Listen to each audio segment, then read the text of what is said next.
नमस्कार, मी संदीप चव्हाण. सिटी नाऊमध्ये आपलं स्वागत. सध्या संपूर्ण महाराष्ट्रात मराठा आरक्षण हा मुद्दा ऐरणीवर आहे आणि मनोज जरांगे पाटील यांचा आजचा उपोषणाचा हा 8वा दिवस आहे.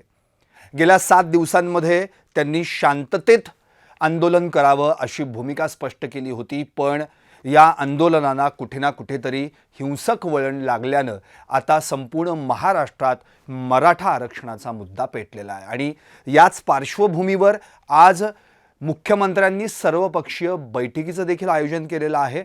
पण काल महाराष्ट्र नवनिर्माण सेनेचे अध्यक्ष राज ठाकरे यांनी मनोज जरांगे यांना एक ट्विटरवर पत्र देखील लिहिलेलं आहे आणि त्या पत्रामध्ये ही राजकीय व्यवस्था भंपक आहे, मनोज जरांगे तुम्ही हे उपोषण सोडावं, यापुढे देखील तुम्हाला आणि तुमची संपूर्ण समाजाला महाराष्ट्राला गरज आहे, त्यामुळे उपोषण थांबवा आणि जो काही योग्य मार्ग आहे, जो काही न्यायालयीन लढा आहे त्या माध्यमातून ही लढाई लढावी असं आवाहन राज ठाकरे यांनी त्या पत्राद्वारे केलेलं आहे. नेमकं काय राज ठाकरे यांनी या पत्रामध्ये म्हटलंय पाहूयात. प्रिय बंधू मनोज जरांगे पाटील, सस्नेह जय महाराष्ट्र. इथली राजकीय व्यवस्था भंपक आहे. त्यांना तुमच्याकडून निवडणुकीत फक्त मतदान हवं आहे. ते एकदा मिळालं की हे आपली सगळी आश्वासनं विसरणार अशी ह्यांची वृत्ती आहे. त्यांना तुम्ही ज्या मागणीसाठी उपोषण करत आहात त्याच्याशी काहीही देणं घेणं नाही. अशा खोटारड्या बेफिकीर लोकांसाठी तुम्ही तुमचा जीव पणाला लावणं योग्य वाटत नाही, म्हणून तुमचं उपोषण तुम्ही तात्काळ थांबवावं अशी विनंती करायला हे पत्र लिहित आहे. तुमच्या मागच्या उपोषणाच्या वेळी हा प्रश्न गुंतागुंतीचा आहे असं मी तुम्हाला म्हणालो होतो. अशा प्रश्नांना हात घालण्याची या राज्यकर्त्या मंडळींची इच्छा नाही असंही म्हणालो होतो. नुसतं जातीच्या नावानं मतं मागायची, खोटी आश्वासनं द्यायची असे ह्यांचे उद्योग. आपणही मग भाबडेपणाने ह्यांना मतदान करतो. आपल्या जातीचा म्हणून आपला वाटला, आपल्यासाठी काही करेल असं वाटलं म्हणून ह्यांना मतदान केलं. एकदा नाही अनेकदा केलं. त्याचा ह्यांनी गैरफायदा घेतला. ही माणसं फार निष्ठुर आहेत. कोण गेलं, कुणाला इजा झाली या गोष्टींनी यांना काही फरक पडत नाही. त्यांच्यासाठी तुम्ही नका जीवपणाला लावू. यासाठी आता गावागावातील तरुण आत्महत्या करत आहेत. हे तर फारच क्लेशदायक आहे, फारच. या आंदोलनातून अशी घनघोर निराशा पसरणं अत्यंत वाईट आहे.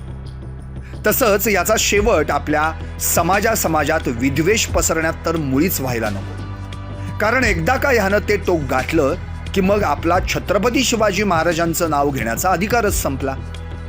18 पगड जातींना एकत्र बांधून स्वराज्याचा मंत्र आपल्याला छत्रपती शिवाजी महाराजांनी दिला. त्यांच्या शिकवणीवर तर हा महाराष्ट्र उभा आहे. ते आपल्याला विसरता येणार नाही. ज्या महाराष्ट्रानं या देशाचं प्रबोधन केलं, विचार दिले, स्वाभिमानानं कसं जगायचं ते शिकवलं, तो महाराष्ट्र जातीपातीच्या विषप्रयोगात सापडला तर महाराष्ट्राचा उत्तर प्रदेश, बिहार व्हायला वेळ लागणार नाही. ज्या ज्या विभूतींनी या आपल्या महाराष्ट्रावर इतकी वर्षे संस्कार केले ते धुळीस मिळायला वेळ लागणार नाही. जातीपातीतलं द्वेषाचं राजकारण आपल्या भविष्यातल्या येणाऱ्या पिढ्यांना देशोधडीला लावणार नाही याची आपण सर्वांनी आत्ताच काळजी घेणं महत्त्वाचं आहे. तसंच हे असलं किळसवाणं राजकारण जे आपले राजकारणी करत आहेत ते संपवणंही आपलं आद्य कर्तव्य आहे. म्हणून म्हणतो आपल्याला अजून बरंच काम करायचं आहे. जीवपणाला लावण्याची ही वेळ नाही.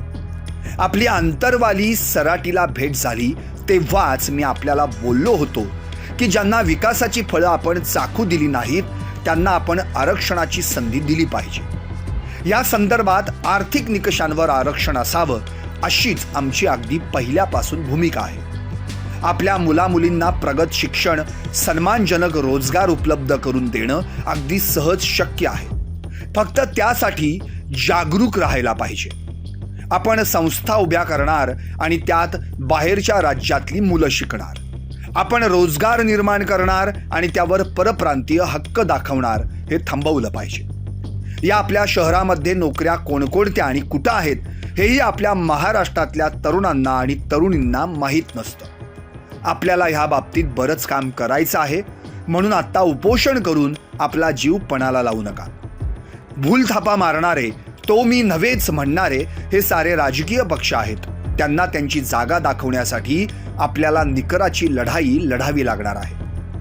जे यांच्या कार्यकक्षेतच येत नाही अशा बाबतीत हे लोक आश्वासनं कशी देतात?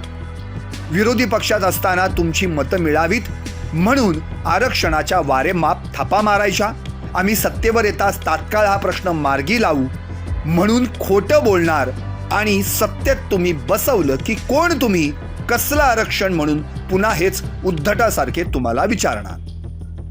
या सर्वांची उत्तरं संविधानाच्या पानांत, संसद आणि विधानसभेच्या सभागृहात आणि सर्वोच्च न्यायालयात आहेत. मी या पत्राद्वारे महाराष्ट्र शासनाकडे मागणी करतो की त्यांनी महाराष्ट्राच्या विधानसभेचं विशेष अधिवेशन भरवावं. सगळ्यांना कळू दे की कुणाचं काय म्हणणं आहे ते. सगळ्यांना हेही कळू दे की शासन कुठल्या कायद्यात नियमात बसून हे आरक्षण देणार आहे. या सगळ्यातून मग आपण अखिल महाराष्ट्रातून एक प्रस्ताव केंद्र शासनाला पाठवावा आणि त्यांना मार्ग काढायला सांगावा. तोपर्यंत विनंती अशी की तुम्ही तुमचं उपोषण थांबवावं. समाजात तेढ निर्माण होऊ नये आणि आपण सगळ्यांनी मिळून एक चांगला कायमस्वरूपी तोडगा काढावा, यासाठी एकत्रपणे आपण काम करू. तुमच्या या कामात मी आणि माझा पक्ष तुमच्यासोबत आहोतच, परंतु या निगरगट्ट असंवेदनशील शासनासाठी तुम्ही स्वतःच्या जीवाची बाजी लावू नये इतकी माझी इच्छा. ही लढाई मोठी आहे, ती आपण खांद्याला खांदा लावून लढू. सगळेच मुद्दे असे रेंगाळत पडणं बरोबर नाही. त्यांच्या थापा विसरून पुन्हा पुन्हा त्याच पक्षांना निवडून दिल्याचा हा परिणाम आहे. मग ते आपला गैरफायदा घेत राहतात. हे बदललं पाहिजे. आपण सगळ्या महाराष्ट्राचा विचार केला पाहिजे. सर्व मराठी एक असा विचार केला पाहिजे. तसा केला तर आणि तरच आपण महाराष्ट्रात सुख शांती निर्माण करून महाराष्ट्राला पुन्हा एकदा वैभवशाली शिखरावर नेऊ शकू. पत्र संपवण्यापूर्वी पुन्हा एकदा विनंती, उपोषण सोडा, तब्येत जपा. आपल्याला अजून बरंच काम करायचं आहे. शुभेच्छा आणि पुन्हा एकदा जय महाराष्ट्र. आपला राज ठाकरे.